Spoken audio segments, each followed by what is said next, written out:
I'm back again. Now listen, I know this was supposed to be a part 2 of the trial of Sung Jin-woo, but something recently appeared on my docket that needs my immediate attention, because a new challenger has appeared, ready to be put on trial. Ladies and gentlemen, I may now introduce to you Maki Zenin. Let us begin. The scene starts with Mai and Maki being left to get devoured by a whole bunch of curses by their own father. I swear, the Zenin clan has the worst fathers in fiction, bro. First you got Toji that sold his only child to the Zenin clan that he ain't even fuck with. Then we have Naobito who refuses to allow his dickhead son to be the head of the clan and leaves it to Fushiguro knowing damn well what he's about to do. And now you got Maki's dad calling them failures and left them to die. Now I'm gonna be honest, most of this episode I was low-key lost, and you can't blame me because why wasn't nobody speaking in this episode? But Mai crawls over to her sister, and I won't lie, this next scene had my phone at dim the whole time, because the way Mai was touching Maki all over, I was there thinking. And when she did this, I was like, hold on, wait, hey!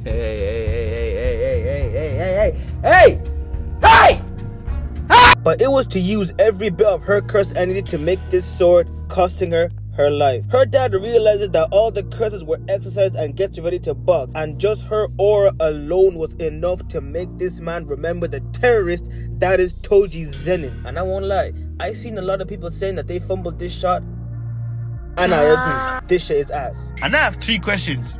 Who are a back shot? And my second question, who are a back shot? And my last question, what does his barber do for a living? There is no way he stepped out the crib with this egregious cut. But he unleashes his curse technique and cuts the pillars. Why? And Maki showed us exactly what happened when he stepped into the barber. He was there like, yeah bro, just give me a little off the top.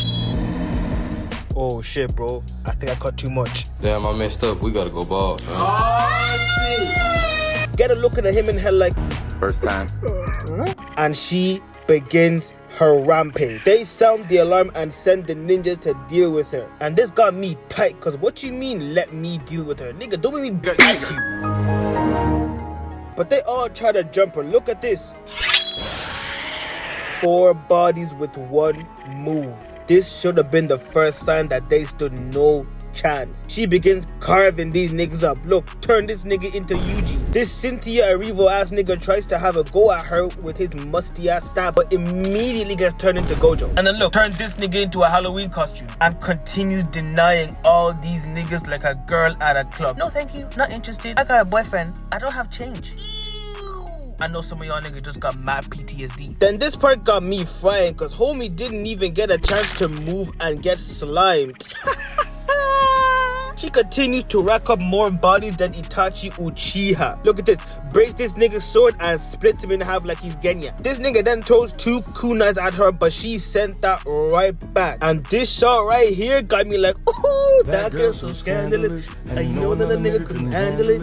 So you shaking that thing like who's the itch? Like a look in her eyes so devilish. She then hits this 90-foot vert, making homie shit himself. I'm crying. Niggas need heavenly restrictions just to do what LeBron does on a regular basis. She clears every single one. She then slides right in, booming these bums, and hits the most elegant, illustrious weave before taking his ankles. She then slides past these fools right up to homeboy's face, raises her arm and hits him with a 1-inch punch. She's cold, bro. This episode got me like, yeah. It was over after that. She killed every single one of them. They stood no chance. Had the whole room looking like Jonathan Byers' goon room. Oh no.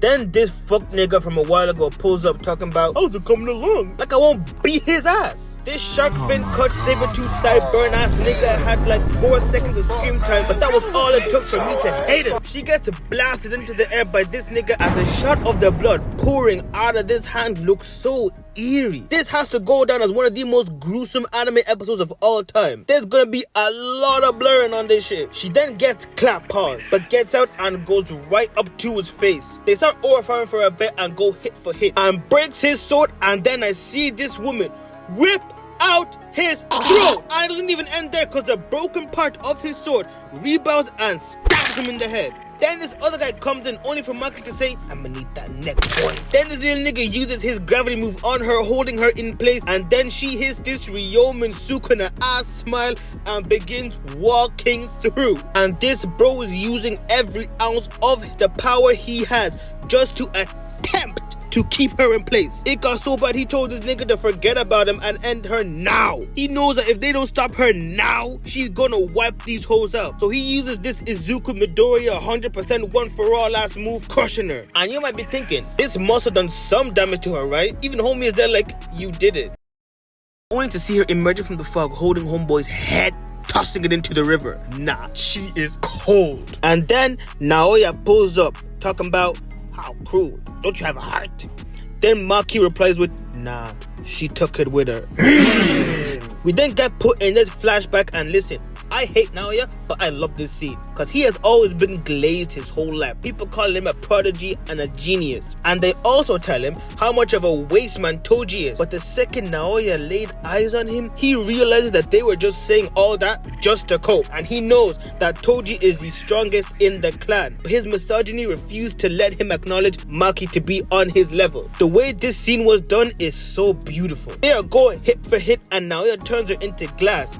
And no matter how many times this curse technique is explained, I still don't know how it works. But F it, let's move on. He then rocks her, blowing her back out. I know, bro, I wish I could do that too. Hey, yo! You's a freaky ass nigga! Yeah, that brother's starving. Yes, sir, brother. Sorry, my bad. Then follows with a kick while still denying that Maki is equal to Toji. And even while being sealed, even when the current conflict has nothing to do with him in any way, shape, or form, Satoru Gojo is still able to get an aura, bro. That's why you know this nigga is. That's why he's the GOAT!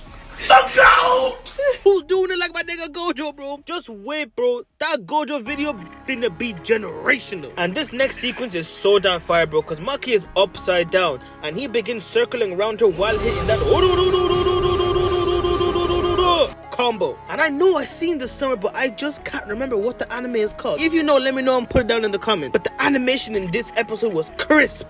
He then swings her around, throwing her into a mountain, making her leave an angel imprint on straight stone, and proceeds to put straight belt. But even while being unlocked, she still aura farms while moonwalking back. She then hits this where my hug at pose, and I'm not joking, cause she literally says this right after, as Naoya is speeding towards her, splitting the terrain like Moses, and touches her arm, attempting to freeze her in place. But right as he's about to land a killing blow, she turns around and is like, nigga said, first time I shot a gun, I closed my eyes and hit something. Fucking clown. First nigga I shot closed his eyes and hit something. The fucking